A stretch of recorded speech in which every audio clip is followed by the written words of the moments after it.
એ સાહેબ એટલે ઘોડી આઈલી આવે. હેઠો ઉતર તો હું જવાબ દઈ દઉં. હેઠો ઉતર. ક્યાં જશે ઘોડી લઈને તું? પણ સાહેબ આ મારું ગામ, મારી ઘોડી, અને તમે પૂછવા વાળા કોણ? અમે હે ટ્રાફિક પોલીસ વાળા.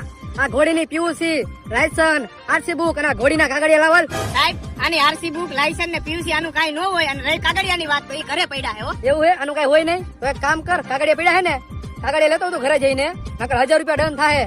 1000 નો દેવો તો ચક્કર દેવી જોઈએ ઘોડીની મને. ઘર મારું 20 કિલોમીટર આખું હે. એક કામ કરો, તમે ચક્કર મારી લ્યો, અને કાઈ તમને થાય ને તો જવાબદારી તમારી મારી નહીં, બરોબર? લ્યો ચક્કર મારી લ્યો.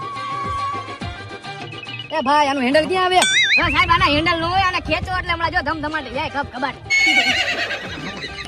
એલા આની બ્રેક ક્યાં આવે? ઊભી રહેતી નથી. ત્યાં તો જવાઈ ગયું, ઉતરવું કેમ આમાં? એલા તારી બેન હેન્ડલ લાવ, અને ઊભી રાખ. એ ઊભી રહી જા, ઊભી રહી જા. ઘોડી ઊભી રાખાય. ઈ સાહેબ ઘોડી ઊભી રહેતો રે, બાકી મારા વાળા સિવાય ઊભી નો રે. સાહેબ જીવતા આવ્યા